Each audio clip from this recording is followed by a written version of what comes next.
shpeshherë nëse mbani mend ne kemi diskutuar mbi mënyrën, sigurisht ka qenë kryefjalë, si ka ndikuar pandemia, jo vetëm nga ana shëndetësore, por mbi të gjitha në anën psikologjike tonën, në anën psikoemocionale tonën.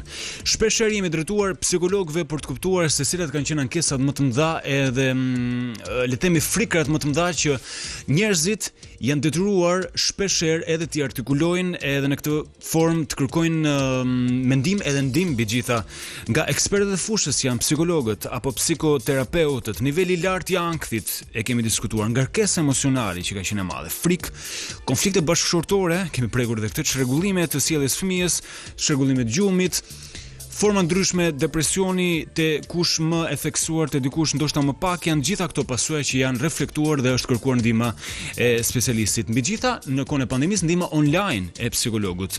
2 muaj rreth 130 psikologë ofruan këshillim online për popullatën.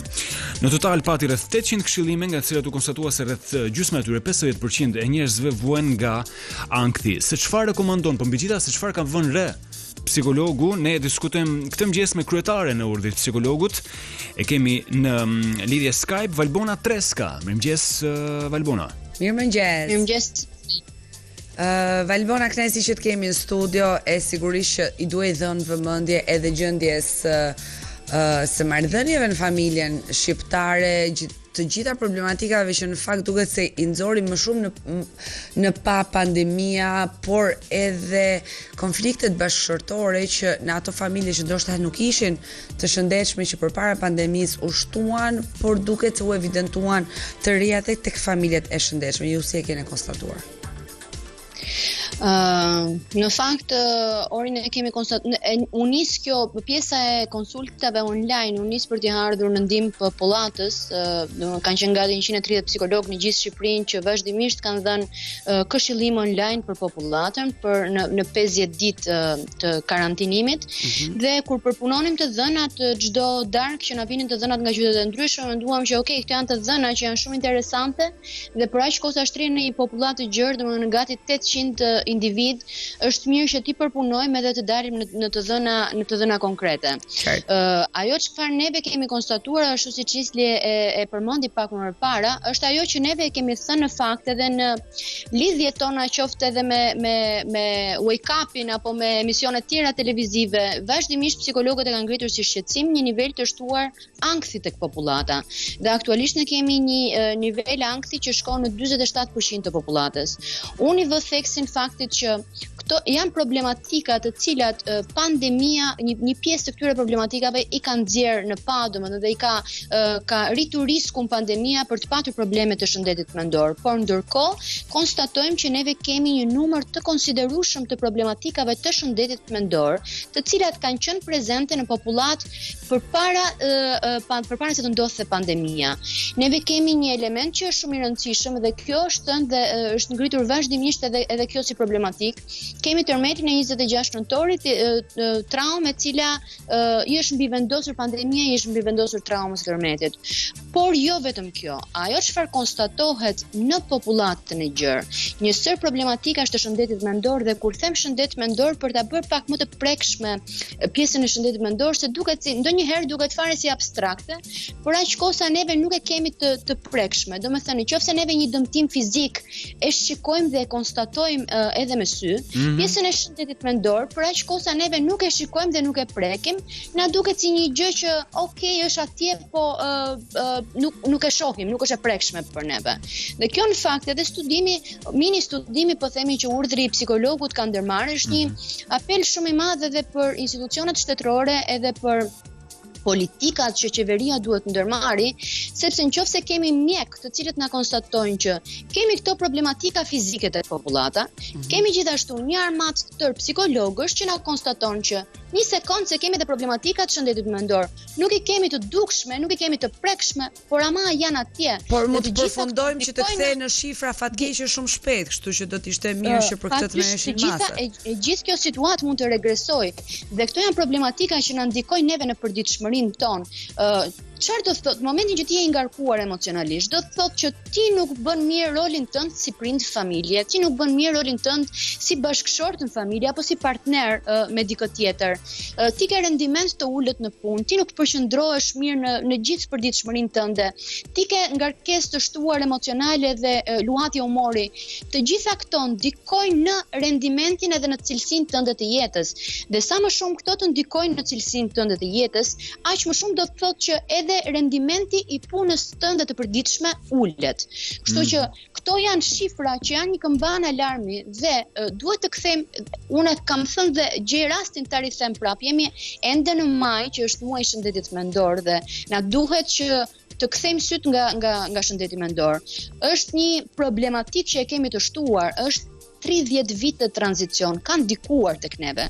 Të gjitha ndryshimet, proceset politike, ngarkesat në shoqëri, 97-a, 98-a, lufta e Kosovës së 99-s janë trauma kolektive, të gjitha lënë gjurmë në shëndetin tonë mendor. Valbona, femrat kërkuan bëjmë edhe një depistim të popullatës lidhur me shëndetin mendor. Dhe do të flasim me radhë që ti marrim një nga një në mënyrë që të gjithë të na kuptojnë qartë edhe në lidhje me atë se çfarë ju keni konstatuar qartazi nëpërmjet këtij mini studimi të nisur për shkak të asistencës që keni dhënë përgjatë këtyre muajve të pandemisë. Kanë qenë femrat që kanë kërkuar më shumë këshillim, përbëjnë rreth 70% të totalit. Pse sipas jush janë femrat ato që janë më të prirura për të marrë këshillim? Cila ka qenë problematika më e madhe që ato kanë paraqitur? Neve kemi, është e vërtet, janë 70% e femrave dhe diku pjesa tjetër e mbetur është meshkuj.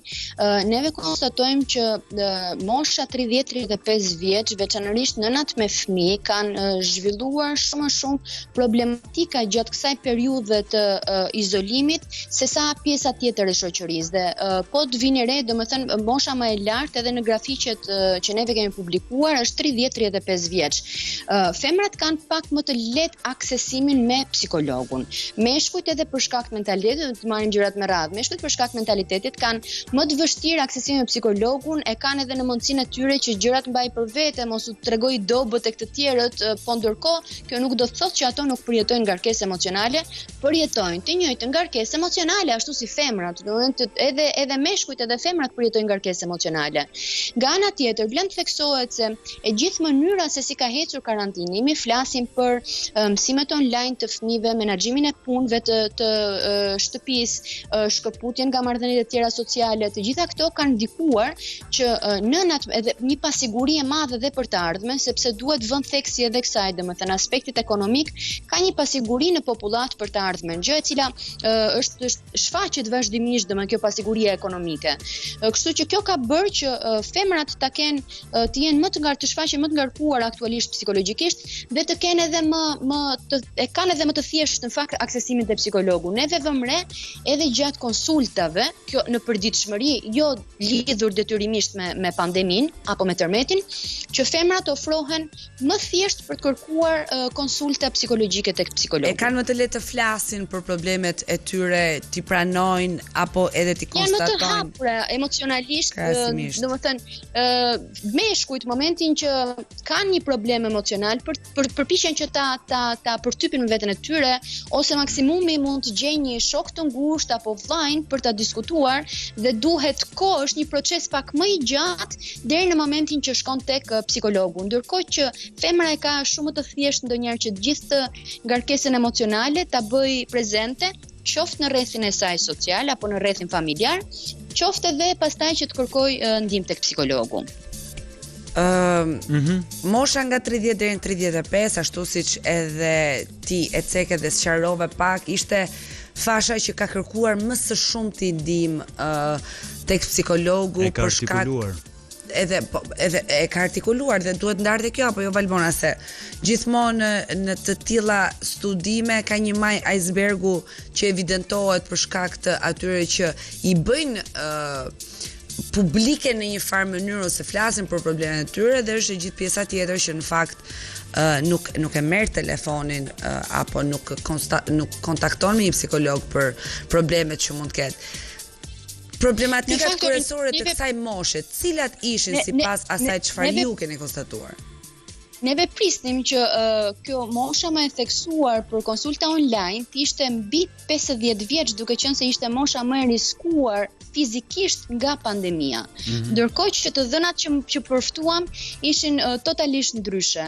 Dhe në fakt kjo na korelon në fakt edhe me të dhënat që neve kemi marrë nga ngarkesa psikologjike që erdhi për shkak të tërmetit, sepse ishte pikërisht kjo mosha e re e përjetoi shumë më shumë traumën e tërmetit se sa mosha mbi 50 vjeç.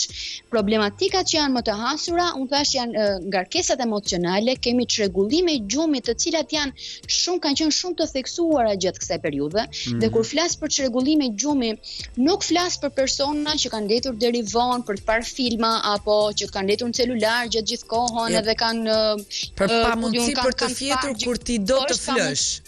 Është pikërisht kjo pamundësia që pamundësia për të zënë gjumi kur ti shtrihesh për të fjetur, apo gjumi shumë të zgjatur, që nuk ka qenë në normalitetin e këtyre individëve në përditshmëri. Kështu që çrregullimet e gjumit kanë qenë një ndër fashat që ka zënë problematikat kryesore. Kemi gjithashtu konfliktet bashkëshortore. Ju e thatë edhe pak më herët, janë familje në fakt dhe mua më bëhet qefi që kjo vjen në vëmendje, janë familje që kanë pas problematika kanë pas atje, sepse zakonisht them që më vjen mirë sepse zakonisht bëhet një asociacion midis pandemisë edhe konflikteve bashkëshortore, sikur pandemia ka sjell detyrimisht konfliktet bashkëshortore, por i kanë dhënë në pa në këtë rast. Pikërisht, është ajo pika që përmbys gotën.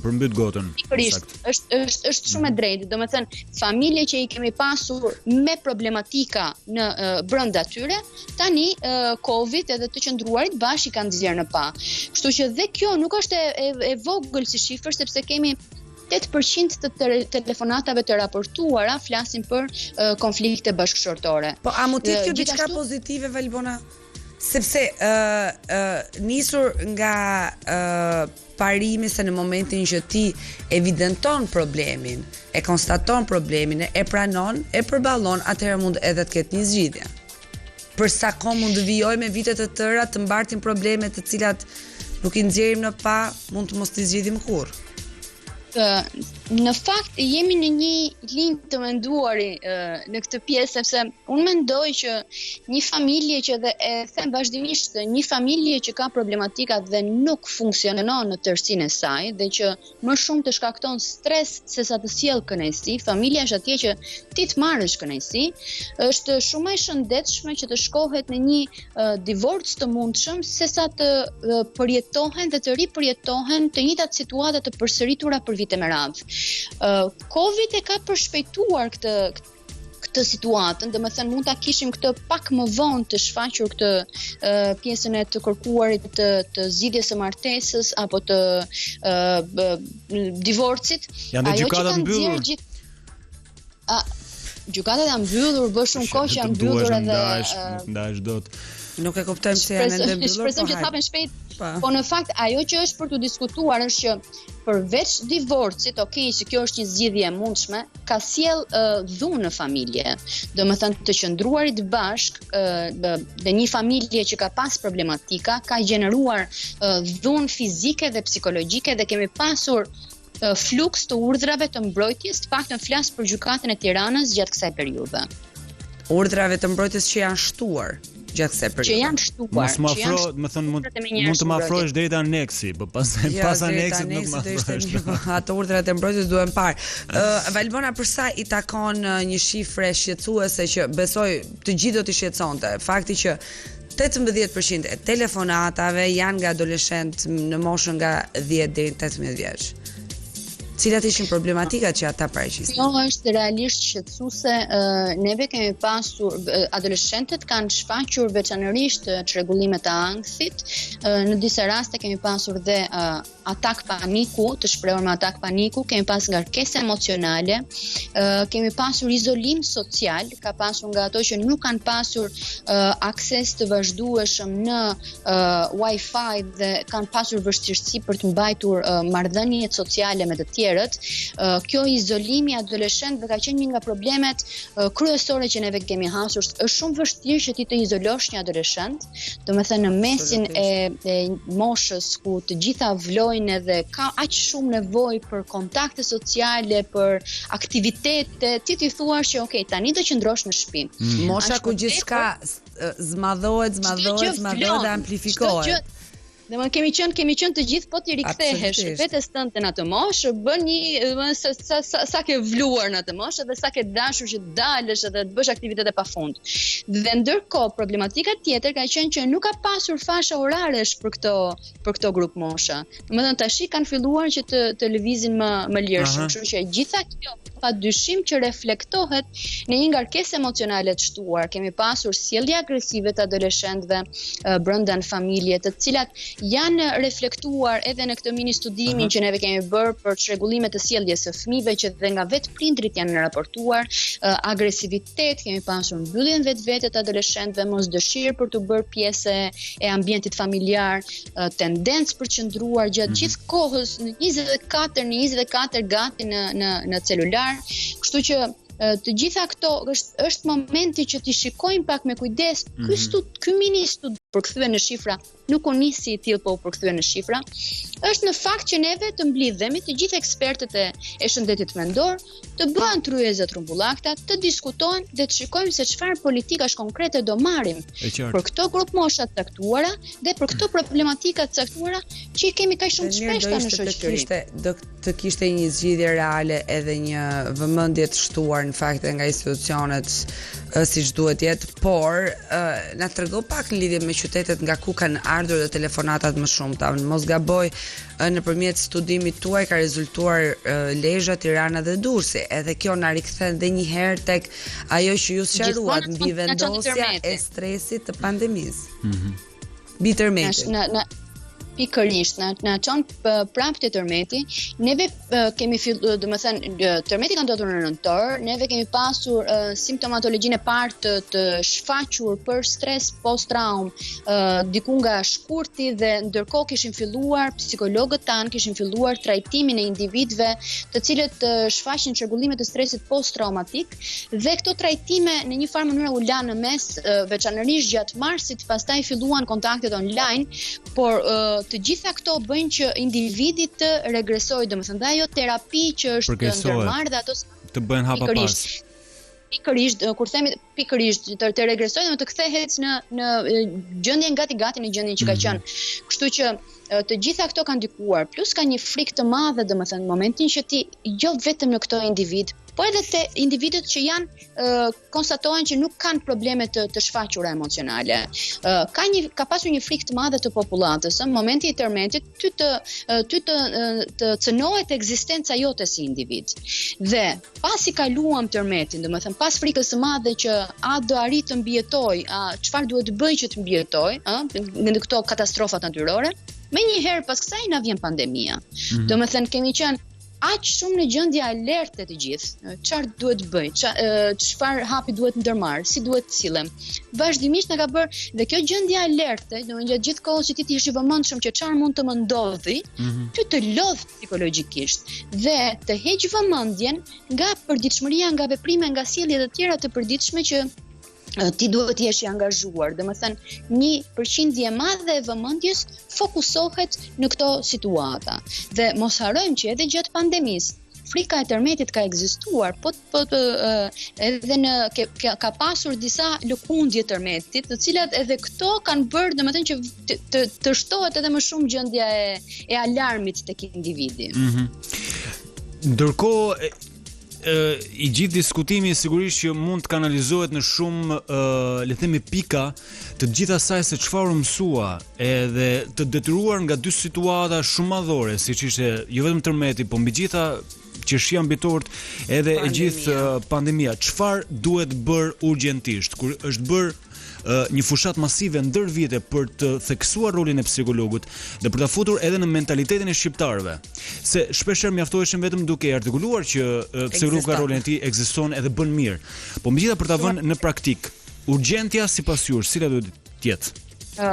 Neve mendojmë që ka ardhur momenti që realisht duhet bërë, këtë e thash dhe në fillim të bisedës, duhet bërë një depistim i popullatës lidhur me shëndetin mendor. Përpos kësaj, neve vlerësojmë se ka një nevojë të shtuar për bashkëpunim midis mjekut të familjes, psikologut dhe psikiatrit. Individët, që edhe mjeku i familjes, momentin që konstaton një ngarkesë emocionale të shtuar, gjëja imediate që duhet bëj është që duhet të referojë individin tek psikologu, mos bëhet menjëherë kjo shkëputja e hallkave të kalohet menjëherë tek medikamentet, sepse nuk janë zgjidhje gjithmonë medikamentet. Ka një hallk të ndërmjetme që është psikologu, kështu që duhet një bashkëpunim i këtyre 3 profesionistëve, mjek i familjes, psikolog, psikiatër. Çfarë ka penguar? Ne kemi mendoj që është edhe mentaliteti, mendoj që është edhe nuk janë bërë sa duhet, ndoshta edhe fushata sensibilizuese për t'i bashkuar këto 3 hallka me njëra tjetrën. Kështu që mendoj që ka ardhur koha që duhet të funksionojmë, jemi profesionistë punojmë të gjithë në një drejtim, domethënë e gjithë objekti jonë dhe fokusi jonë është mirëqenia e individit. Kështu që detyrimisht që duhet që të bashkëndojmë punën me njëri tjetrin. Kjo në fakt është detyrë edhe e instancave shtetërore për të bashkërenduar punën në ekip. Një element tjetër që neve kemi sjellë në fokus dhe kemi rekomanduar fort, ky mini studim ka shkuar në të gjitha ministritë tona të linjës, është bërë prezent. Neve kemi rekomanduar shtim të psikologëve në shkolla, janë këto psikologë që janë porta e parë për këto adoleshentë, për këto fëmijë të cilët paraqesin problematika të gjendjes emocionale. Më fal. Po. Më fal ta vazhdojmë të kemi një psikolog për 6 shkolla, për 7 shkolla. Tash si mund të pretendojmë që ky fëmia mund të marrë shërbimin e duhur nëse neve nuk kemi sa duhet psikolog që mund ta ofrojmë këtë shërbim. Dhe kjo vlen për të gjitha instancat, për qendrat e shëndetit mendor, ku duhet numri i shtuar psikologësh, të cilat japin shërbim falas për popullsinë, se ka qendrat e shëndetit mendor që ofrojnë shërbimin falas.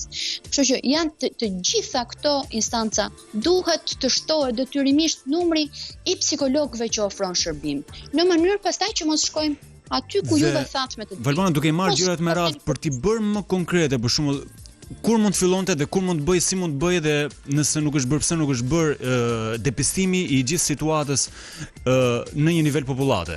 Do thënë, çfarë e pengon këtë? Kjo nuk është përgjigje që mund ta jap unë, ndoshta instancat e caktuara mund ta japin këtë përgjigje. Po pse mendon ti se s'është bërë në këtë kuptim? Shëndetit mendor ka vite që e kërkon. Besoj që është çështje kosto-financiare, kjo është një nga arsyet, edhe i kushton buxhetit shtetit kjo gjë, dhe tjetra është edhe një mentalitet për të lënë bazhdore problematikat shëndetit mendor. Nuk e shohim me sy, nuk e prekim me dorë. Nuk ekziston. Le të fler atje ku është, domethënë se për neve nuk është evident, për aq kohë sa nuk e shohim dhe nuk e prekim. Kështu që duhet filloj të ndryshojë kjo. Është gjithë bota që ka kthy syt nga shëndeti mendor aktualisht. Nuk ka vend të botës që nuk po flet për shëndetin mendor mbas pandemisë. Në vërtet. Valbona, nëse nuk e gjetitë për të shtuar, ne kemi tejkaluar edhe minutazhin ton, po besoj në disa pike ishim goxhat qartë, edhe mbi gjitha nevoja për të theksuar rëndësinë që ka një shëndet i mirë mendor, meqense jemi edhe në maj, edhe të ushqyerit të gjendjes tonë psikoemocionale. Kur them të ushqyerit në bazat përditshme, të kemi merak sikurse ushqejmë edhe trupin ton. Shëndetshëm. Janë aty 50 me 50. Ju falenderoj shumë, kërkoj ndjes që te kaluam minutazhin, po kur flitet për shëndetin mendor, siç duket të gjithë na merr situata. Faleminderit dashur. Gjithë të mirë. Faleminderit. Ishim në këtë hapësirë të programit me kryetaren e Urdhrit Psikologut, Valbona Treskën.